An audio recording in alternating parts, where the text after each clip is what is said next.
4 ans déjà que le Mali vit la transition. Pendant ces temps, beaucoup d'eau a coulé sous le pont. Mais qu'est-ce qui a véritablement changé au Mali? Le dossier est de la rédaction à suivre. La situation météorologique, on en parle bien évidemment dans ce 1945. Vous avez certainement vu des vidéos de détresse ce week-end. Des inondations un peu partout dans la capitale ont causé d'énormes dégâts. Nous avons fait un tour à Missabougou pour constater. Des étudiants en médecine et un médecin ont été enlevés au Nigeria. Plus d'explications dans un instant. Et c'est parti pour une nouvelle semaine. Ravi de vous retrouver, fidèles téléspectateurs. Bonsoir à tous. Bienvenue dans ce 1945. Cela fait exactement 4 ans que les militaires ont pris le pouvoir, mettant fin à une vague de mouvements qui demandait le départ du président de la République d'alors, Ibrahim Boubacar Keïta. Qu'est-ce qui a véritablement changé au Mali depuis l'avènement de cette transition? Le dossier est signé Soumaïla Fane. 4 ans, presque l'équivalent d'un mandat électif, les régimes militaires occupent le pouvoir depuis le renversement du régime d'Ibeka le 18 août 2020. Ayant consolidé son pouvoir à la tête de la transition le 24 mai 2021, le colonel Assimi Goïta confie la primature au M5 RFP, mouvement catalyseur de la chute du régime de faim.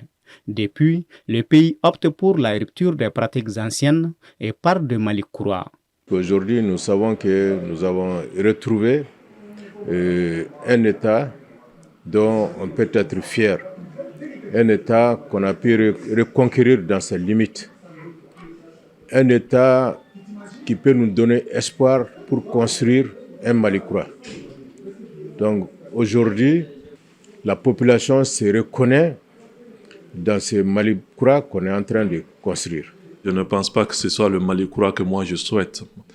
Le Mali-Koura que moi je souhaite, c'est le Mali-Koura où les Maliens vivent mieux. À la date d'aujourd'hui, je ne pense pas que les Maliens vivent mieux qu'hier en termes d'accès aux services sociaux de base, en termes d'augmentation de leur pouvoir d'achat, en termes de diminution de leurs charges. Ce n'est pas le Mali-Koura souhaité par les Maliens. Le Mali-Koura souhaité par les Maliens, c'est un Mali-Koura où les richesses sont équitablement réparties.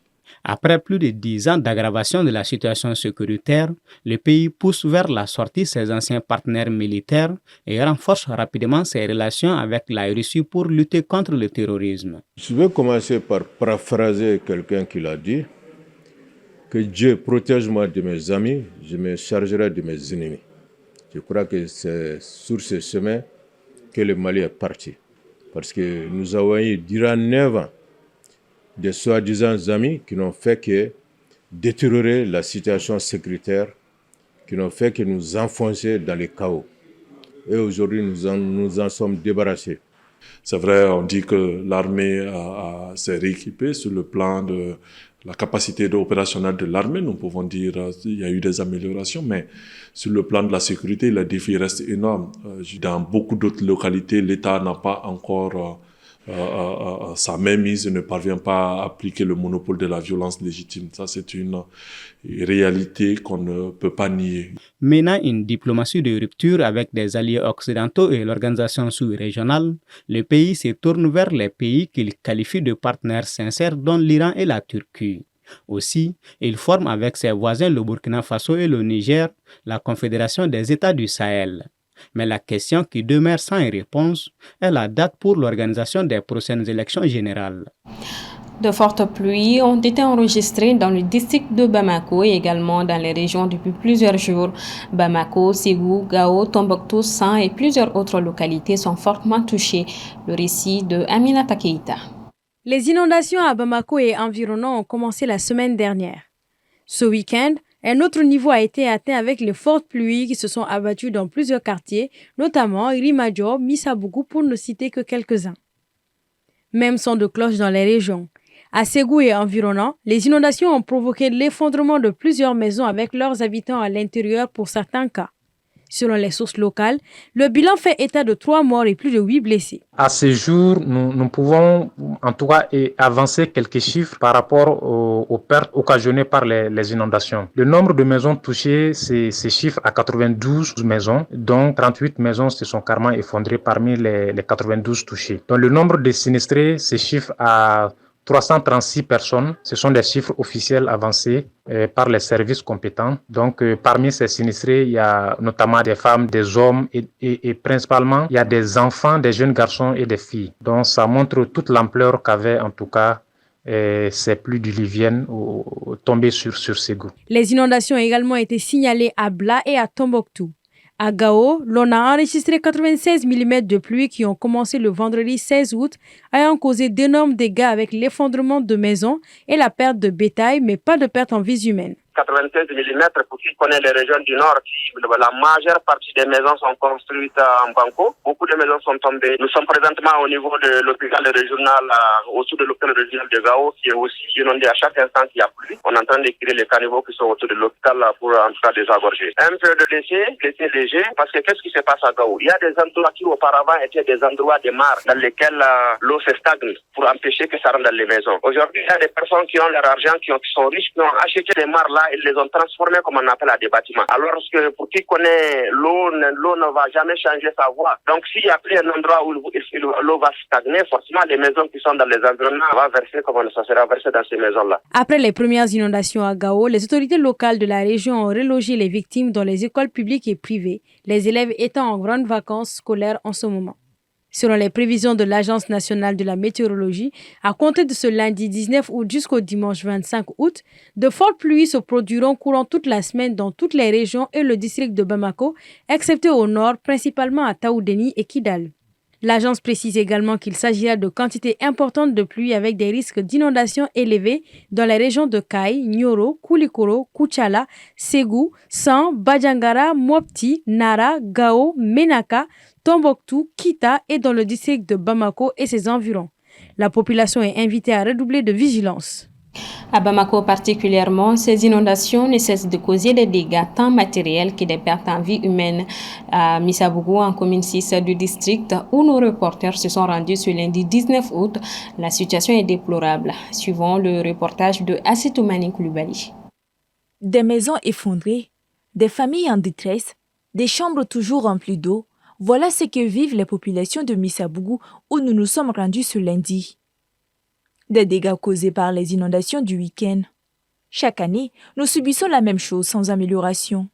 Nos chambres sont inondées, nos documents administratifs détruits, nous avons tout perdu et nous ignorons comment les récupérer, martèle un habitant sous l'anonymat. Il n'est pas le seul.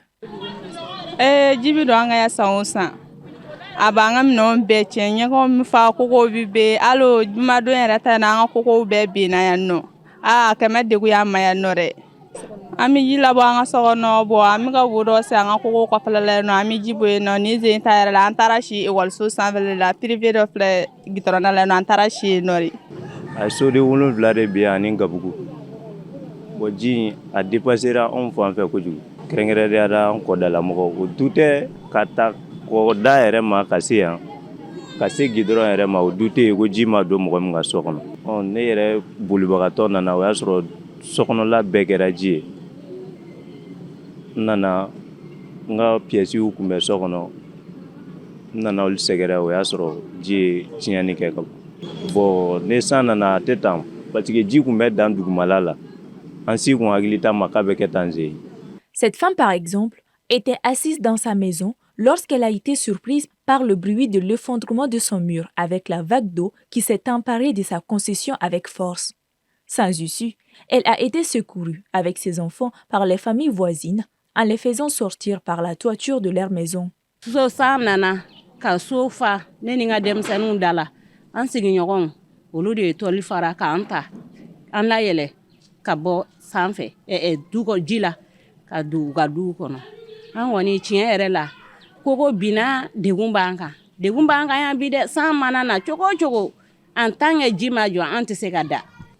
Dumu gunendo na anga dula kulubalala ameshi no lu eshi rodama ameshi olu fe sanfe nte deme fo ima deliga sanma san jole ni ambi an jibe don kuma do la an daga ko bingo folote ni sigi nyoko ngoni deme do ama ko sebe nte ne ere ko ni tiera limani akun clara nena de.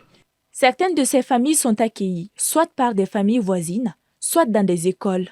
Aussi, des cagnottes ont été ouvertes par plusieurs ONG afin de collecter le maximum d'habits, de fonds nécessaires pour soulager les victimes.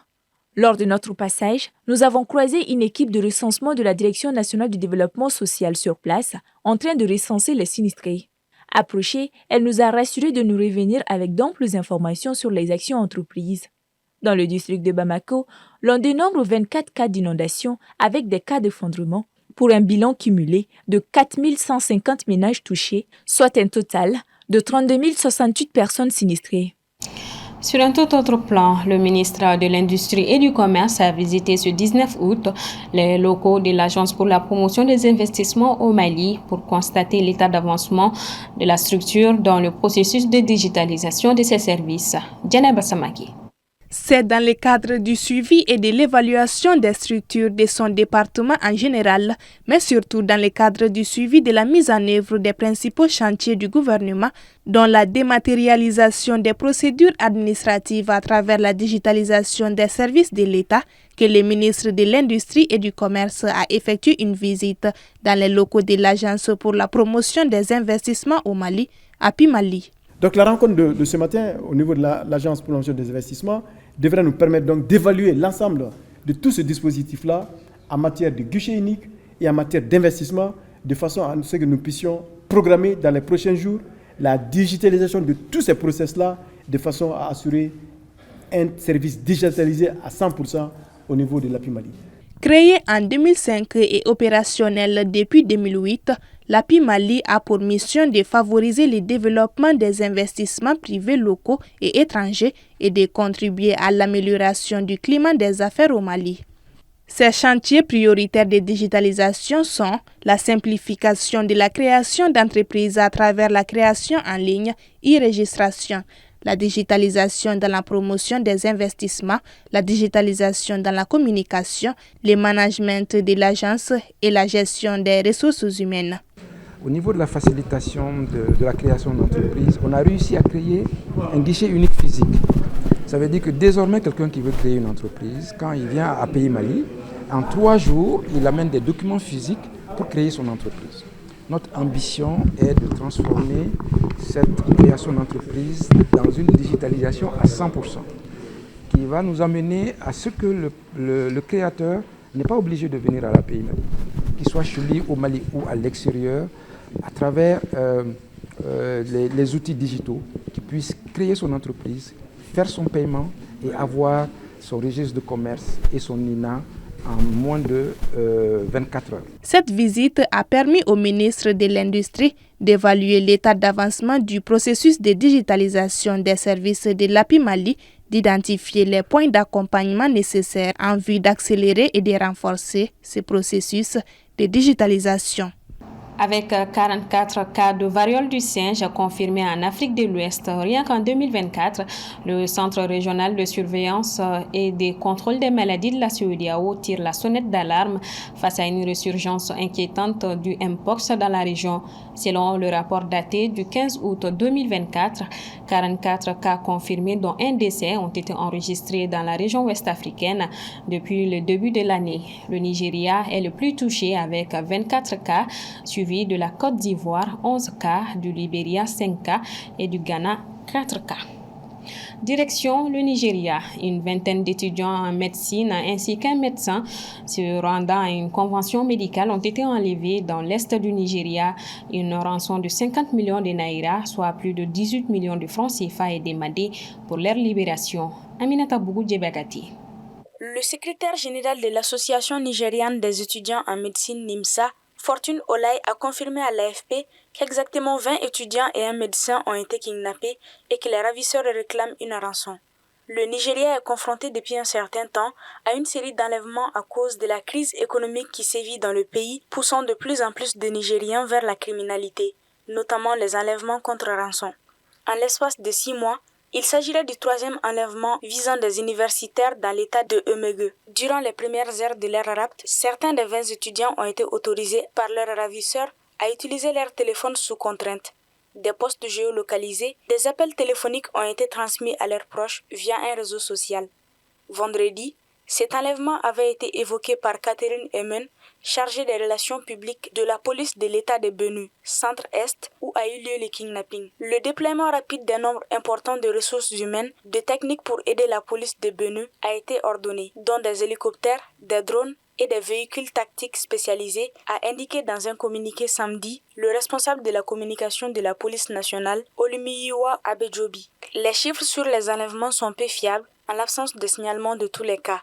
Le cabinet de conseil nigérien SBM Intelligence a déclaré en avoir enregistré 4777 entre l'arrivée au pouvoir du président Bola Ahmed Tinubu en mai 2023 et janvier 2024. En 2022, une loi a été adoptée interdisant de verser de l'argent aux ravisseurs. Toutefois, de nombreuses familles indiquant ne pas faire confiance aux autorités et estiment ne pas avoir d'autre choix que de verser la rançon réclamée. L'Association nigériane des étudiants en médecine a appelé au calme et a assuré que la situation était sous contrôle via son compte X. Voilà qui referme ce 1945. Merci à vous de l'avoir suivi. Bonne suite de programme sur votre chaîne favorite. Bonsoir et à demain.